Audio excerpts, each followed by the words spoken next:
Hello YouTube, Dumbo 1984.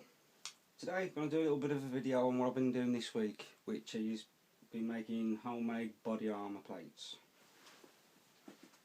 So first off, I'll show you the finished product. Now, before I fully assemble the second one, I just thought I'd take you through some of the parts I've used and how I've gone about coming up, or ultimately ending up with this plate here. Okay, that's what it looks like complete. This is the heart of the plate. It's a level 3A Fibreglass panel. Basically it's used for armouring vehicles and for building structural use.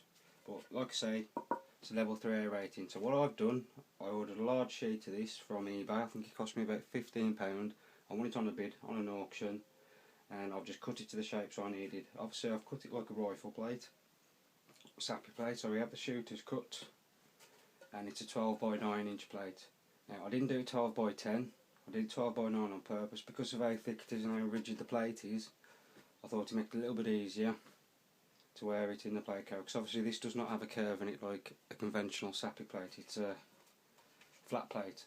So anyway, cut out the shape I wanted after measuring it. I used a normal wood saw and a lot of water just to make sure that there was no dust. I then proceeded to wrap all the edges with gaffer tape, and then obviously I use a fabric duct tape as well, like a fabric cloth tape.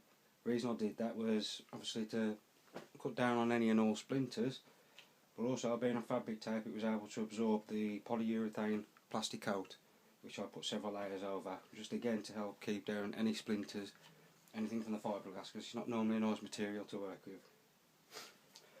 So that's the plate, that's the part of it.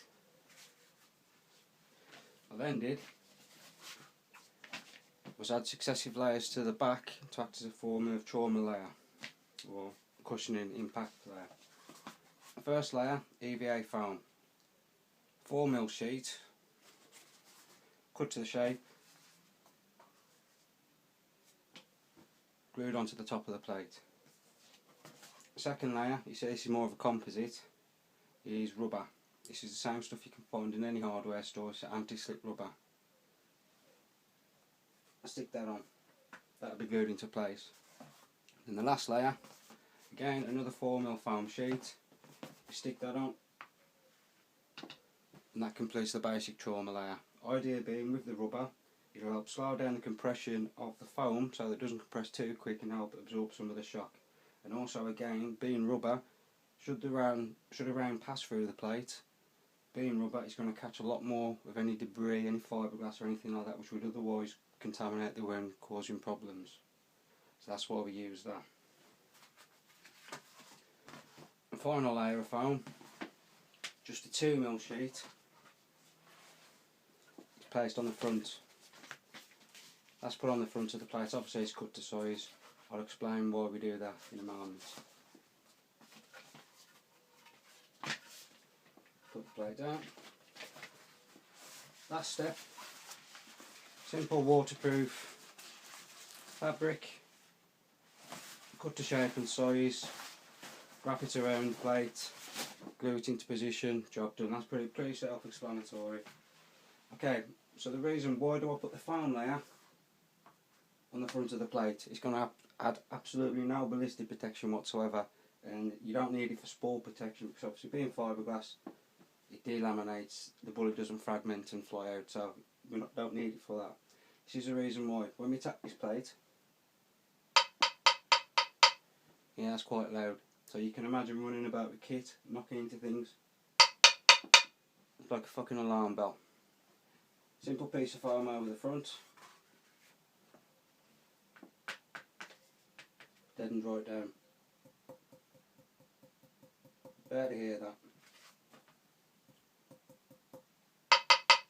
You can hear the difference straight away there. So there we have it. I just thought I'd show you before I glue up and wrap up the final plate, the different layers and the procedures I use for going about it. And again, this is the plate I've came up with. It's a level 3A fiberglass hard armour plate.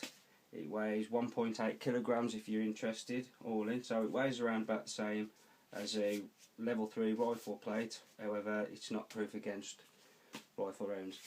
one last thing I forgot to mention is I run neoprene just around the edges, around the edge of the plate.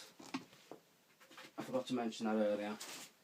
So again, the sides of the plates are soft and cushioned. Should you be unfortunate enough to be around anything which might knock the plate up in the carrier and into your chin, it's going to offer a little bit of protection, a little bit of comfort. Again, if you're sitting down in a vehicle, plate rides up, hits you in the chin, not very comfortable. A little bit of neoprene helps with that. Okay, that's it for me anyway. Sunbow 1984 homemade body armour plates. Hope you enjoyed it. Enjoy the rest of your weekend. That's me.